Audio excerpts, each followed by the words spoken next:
First question is, what schools have you taught at, and what neighborhoods were they in? Okay, so this is all Boston schools, Yeah, right? Boston. Okay, so I have taught at two schools only. I taught at the Linden, which is in West Roxbury, for 1 year, and then the Hennigan in Jamaica Plain.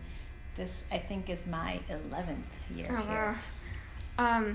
Were there any differences in the resources available for the students between the two? I would say overall, yes, there were differences,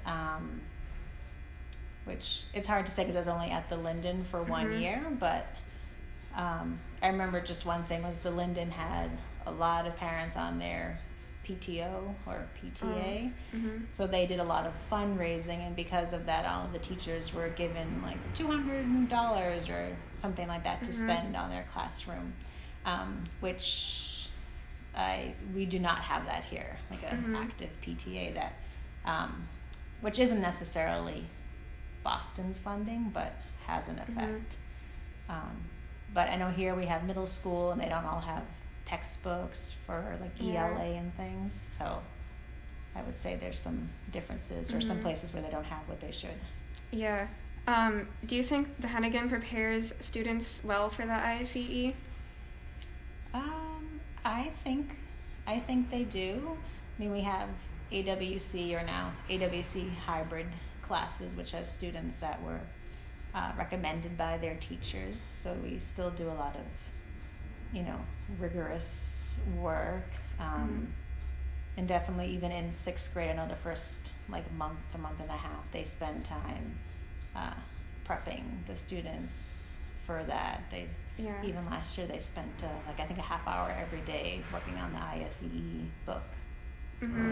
Yeah, so do you feel like the Hennigan has a curriculum geared toward the ICE, helping prepare for it? I think if you are in the advanced work class specifically, you probably do. Although the advanced work class is getting a little smaller now because of the Excellence for All program. So, but I think those students in the advanced work are definitely getting a bigger push, I guess you would say. So do you think that the Hennigan has good resources, like library books, science lab equipment, and any other resources? We have a lot. I mean, I don't know how long ago it was now, maybe 8 years ago. Was it before you were here when we got the Hennigan makeover, the library makeover? Yeah. Or was that when you were here? I think it was before. But we do have a lot of great library books. I think that we have a lot. They've gotten more resources for science. I think when the middle school came and they do their STEM week, which is part science and technology, a lot of teachers also do donors choose projects so that they can get equipment also. So do you know many kids here who got into the exam schools? Being an AWC teacher, I do know quite a few, and usually I kind of keep in touch or hear back from parents or kids come to visit. So I do know quite a few from every other year that have got into exam schools. Do you notice any patterns between kids who get into the exam schools and those who don't? Definitely students most often that are motivated, that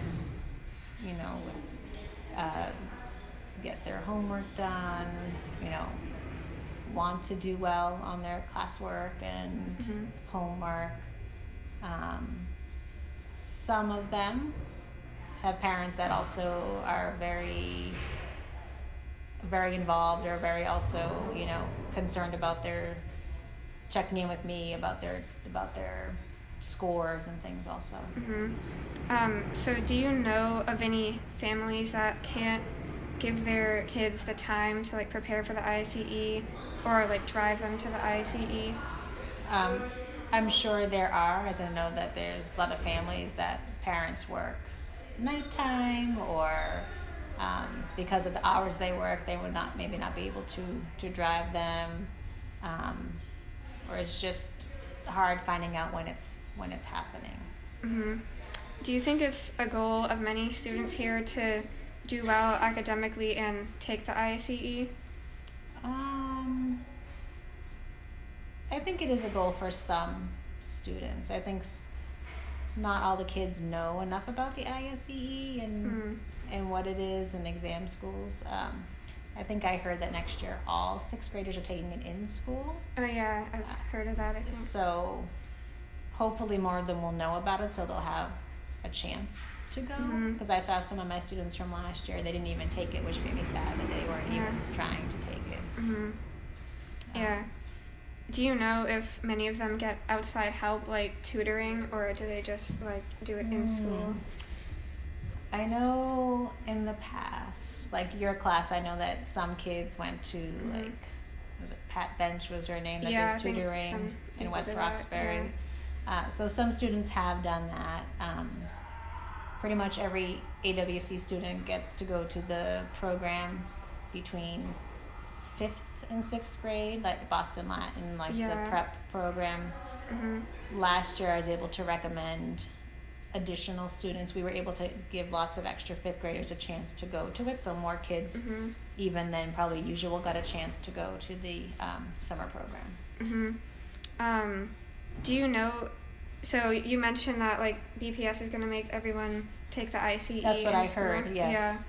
So do you think like that will increase like the number of people in the Hennigan or like schools like it that will get into the exam schools? I think so. I mean, I hope it does, because there's, some students that I've had in the past, and I was like, oh, they would have done well. I hope they take the test, or did they know about it? So I'm sure more kids will now have the chance to go.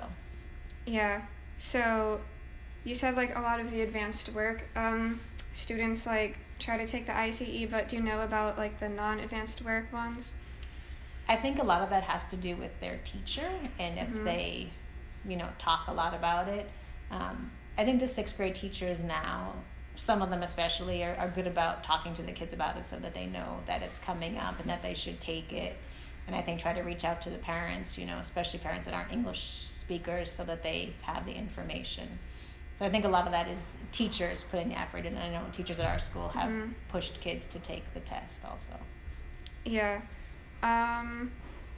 So I think that's about all the questions I have. So yeah.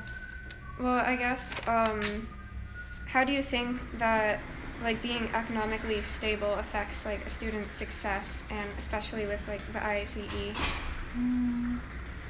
I think it probably depends on the student, but I'm sure overall there's a trend that, if they are in a more economically stable family, that, if parents aren't working maybe as long hours or have more of a 9-to-5 job, that they're more able to perhaps give them support on their homework, or maybe, like you said, take them to a tutoring class on the weekends if they're not working, or a tutoring program.